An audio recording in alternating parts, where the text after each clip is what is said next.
Welcome to Blowtorch Cam. My version of sous vide looks like this going in and looks even better coming out, and I think is a lot easier to sear beforehand, either with a blowtorch or other methods. I'm using the blowtorch in this video, but it just looks a lot better and it's a lot easier to plate up immediately if you're busy entertaining or coming back from sport. I'm Christian Borman. I've been blogging and posting about cars, bikes, food, tech and all sorts of things for years, so I figured it's time to start vlogging. Yeah, if I were you, I'd run for the hills, or stick around and see what happens. So, this is a very quick recipe on what you can do. You can see I've got my flamethrower cam here, which I'm going to record with in a bit. Basically, we've got 2 pieces of venison. I always make sure I get as much of the blood off, these were pre-packaged, as much of the blood off as I can before propaning them. But as you can see, this lovely piece of wood has already seen a few blowtorching attempts, and if you're asking why I'm dressed like this, it's because I'm doing this just before I go for a run. So start the all-important blowtorch cam. This could go horribly wrong, of course, especially if it hasn't got any battery. It has. It's always good to check that it is recording. So that's the sous vide saying that it's ready, so we better get on with this.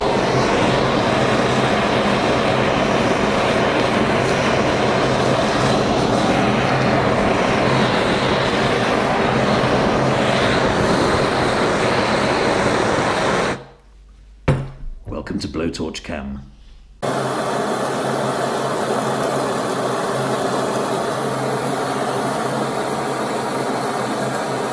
What's really nice sometimes is that when you've got guests, and you are the host, of course, which is very different from a chef, is that you want the food to look nice when it comes out. And a lot of the food that you put in raw into the sous vide has 2 problems. One of them, when it comes out, it looks like roadkill, which if you're eating it yourself and not preparing it for other people is not the nicest thing in the world. Appetite is a funny thing. But secondly, you want to kill any pathogens on the surface. Because I've touched wood, I've never poisoned any of my guests yet with food poisoning, but I do want to keep it that way, really. And I think one of the main reasons that I saw people using a blowtorch especially in the US, in the New York steakhouses, was with dry-aged steaks that sometimes have a bit of a bloom, let's call it, to be nice on the outside. You can kill all the pathogens with a blowtorch, but it also gives it an amazing flavour. Here's a great tip with sous vide if you want to shorten your times cooking. I want to cook at 54 degrees, so I can see this getting a bit hot. 53, 54. Well, bear in mind that there we go. Bear in mind that this tub will cool things down, etc. I'm going to shoot getting about 54 degrees, but either way, you can save yourself a lot of cooking time by filling this sous vide up with hot water rather than cold. When I say hot water, water of the right temperature. If your hot water comes out at 80 degrees, obviously you've got a problem. You're going to probably spend longer waiting for it to cool down. But yeah, I mean, mine comes out at usually it actually gets a bit hotter. I don't know what's thermostat might be turned down or something, but that's 52. It's going to save me a lot of time in terms of this water heating up to speed. So I'd been looking at sous vide for a long time, and they just seemed a little expensive for me to try or not, and have more things taking up space in the kitchen. So I went for this cheap and cheerful one from Amazon. I think the whole thing was around 100, 150 pounds with a vacuum bag and enough bags to last me all of the experimentation I wanted to do. So I like about 54C with venison. So I'm going to set it at 54, and then I need to get the time. I usually give it about an hour, even though I don't always have it the whole hour. You'll see from the size of these. And go start, and we need to get the lid on this and let it warm up, but because it's been pre-warmed, it should be not that long until it's ready.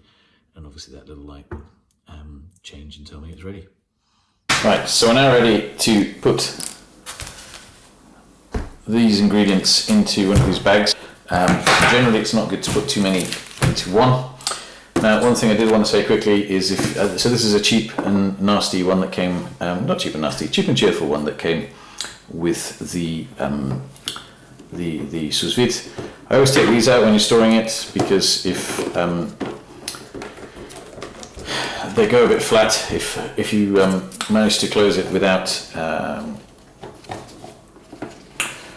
putting the basically, when you store it, you want to kind of store it without being closed, but quite often it does end up being closed, and then when you get it out, it doesn't necessarily work as well. And this piece of foam I do take out and wash, because you'll see in a minute it could get quite manky. And then you see that it's stretched slightly, which always makes things more fun. So we can see this is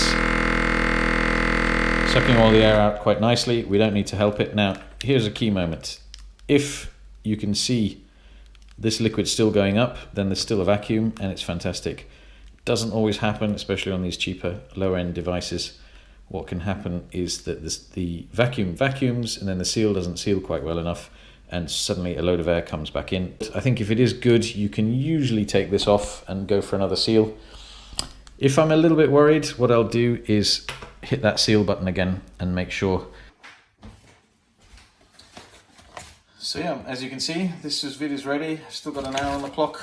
Here we have our wonderful pieces of venison. Look at that. I mean, that looks good enough to eat as it is. Obviously, it would be a little bit blue if you did eat it like that. Now, when you open the lid, bear in mind there will be a lot of condensation on the top. And A, don't drop it in like that. But B, let the condensation run off.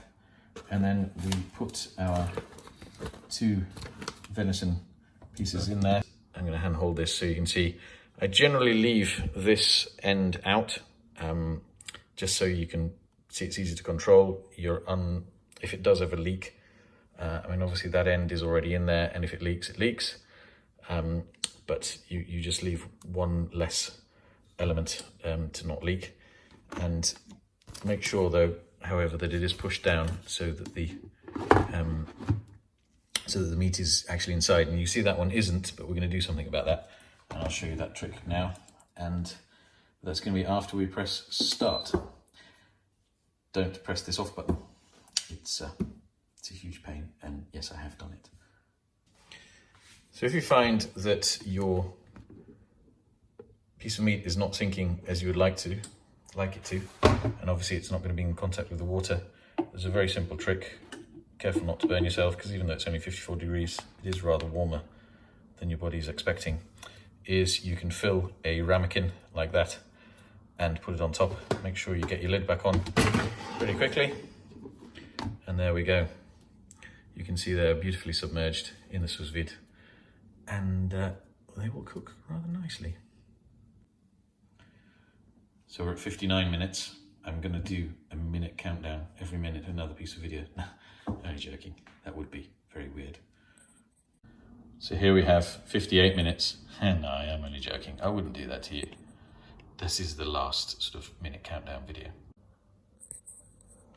So we've come back to the sous vide completely off, but a quick feel reveals that it's still it's an okay-ish temperature, but that's the great beauty of sous vide, that it really doesn't matter. We're going to get this out. Have a little look. Remember to let all that condensation off first. But if we now take a look at what we have here, there's some pretty good looking pieces of venison. I'm going to get them plated up, and I'm going to have my post-run meal.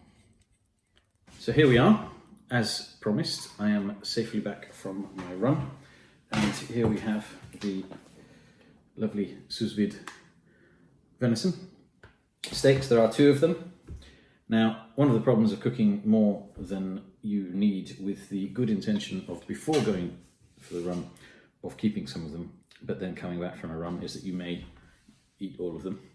But there are worse things to happen in this world. And so here I've just got some sweet potato. You probably want to see what it looks like inside. And it would be cruel of me not to show you. So here we are. We're going to cut this open. You can see it's beautifully tender. Now venison usually is kind of pinky, but this is pretty perfect. So here we have, again, this is a second video. You can hear the sous vide saying it's finished now. I've now had this another hour in the, this second one, another hour in the sous vide. And the reason for that is that I only had one of them yesterday, which was very disciplined of me. I know, I can hear you saying. But also the video was a mess. I completely screwed it up. And so yeah, I'm doing it again now the next day after a ride, after a shower, etc. because I don't look too good after a run. But yeah, so the reason I wanted to show you this is that I warmed this up again in the sous vide, went for a ride, came back, had the sous vide up to temperature, and this has been in for another hour. So we can cut it open and plate it up straight away because we, remember, have already seared it before cooking. And I'm going to do another video on some other meats that I've seared before cooking, and I'll do another one on how to get the bag open because I'm clearly struggling. So here we have another piece of venison. Put that aside, but it's a pretty decent dish. Obviously you need to garnish with a little bit of salt, especially when you've been for a ride and you need to replace that sodium. I usually cook most of this. I mean, you saw there's very little salt went into it in the first place. So yeah, let's cut it open and see what an extra hour in the sous vide has done to it. It still is pink. It's still, I'd say it's slightly more tender now than it was before. But yeah, perfect bit of meat, so easy to prepare. I could have warmed this up doing the traditional way of searing, but for my liking, you have to cook it a little bit too long when you warm it up in the pan.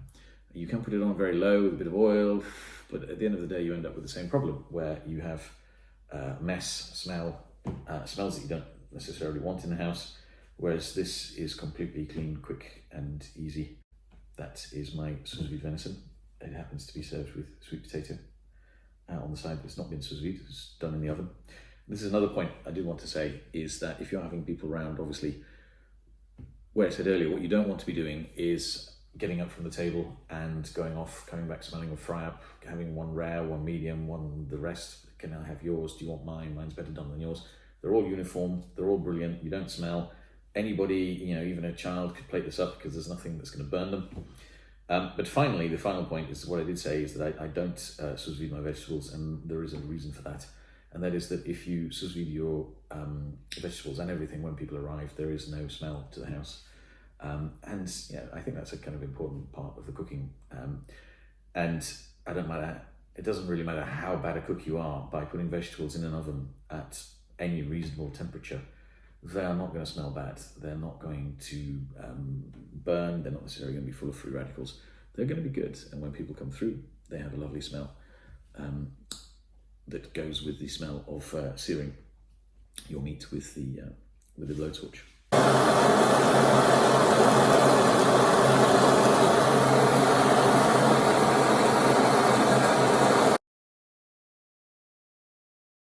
Well, I hope you enjoyed my video on how to make sous vide venison quickly, easily, what I think is more healthily and safely. You know, you can leave it on without worrying your house is going to burn down. Not that I ever do, but people have mentioned that to me. It seems to be a worry of some people. And yeah, I'll be doing more of these, showing you how to eat more healthily when you're riding your bike in general, when you're entertaining people, and also if you do end up wild camping out in your Defender or bike packing, which is something I'm going to be showing you in videos very soon. You can treat yourself to a little bit of luxury, making some stuff in sous vide. It's then packaged, it's hermetically sealed, it is pretty much pasteurized, and you can keep it in a bag. And you know, keep it in your fridge for a while if you do that kind of thing and you want to keep food, you know, batch stuff up. But also, it's just really convenient to take out on the road with you. But more of those coming soon, so do please subscribe. Yeah, I need all the help I can get at the moment in that sense, maybe in others. But we won't go there. Not now. Not ever.